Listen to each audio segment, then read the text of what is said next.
By my estimation, you should be back from Colchis and in Thessaly by now. Golden fleece in hand. I hope that's what's happening.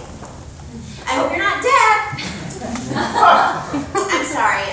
I know that's a weird thing to write in a letter, but I think about it all the time, and I mean, you and I have been so honest with each other.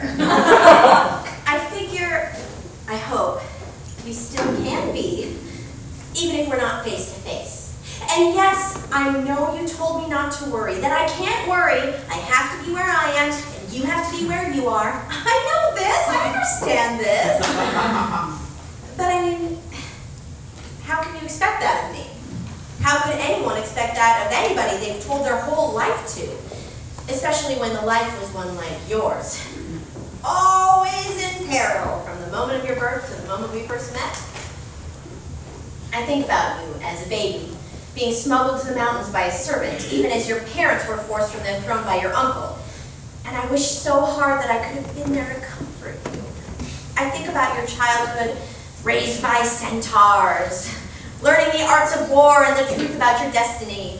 And I wish I could have shared it with you. Run barefoot in those hills, eaten those wild berries, and maybe, who knows, convince you to move forward to something else, something more peaceful, rather than go back to where no one loved or wanted you.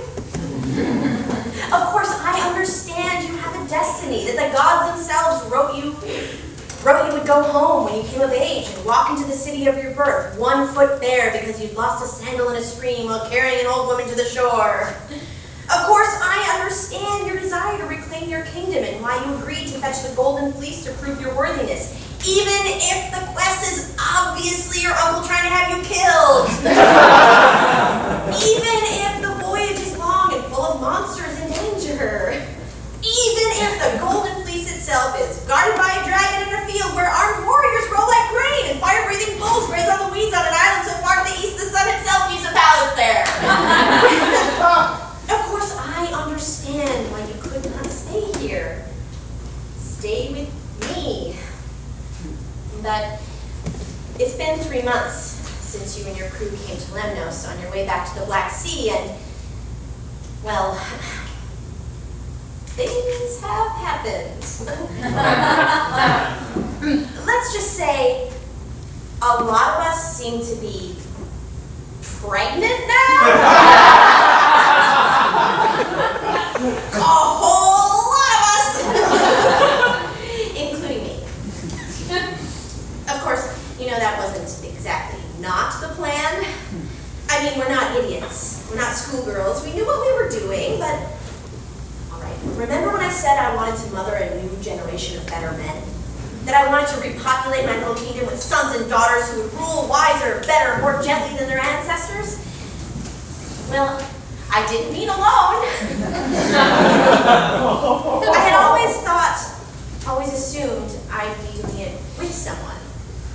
I know what we said to each other, and I know what has to be, but if you ever get this, and if you're still alive, and you decide it wasn't worth it, the golden fleece, the kingdom, your destiny, well, you know where you can find me! And I hope you will. I truly do. I'd so very much like to see you with our child in your arms. All my love, Tip Sibley.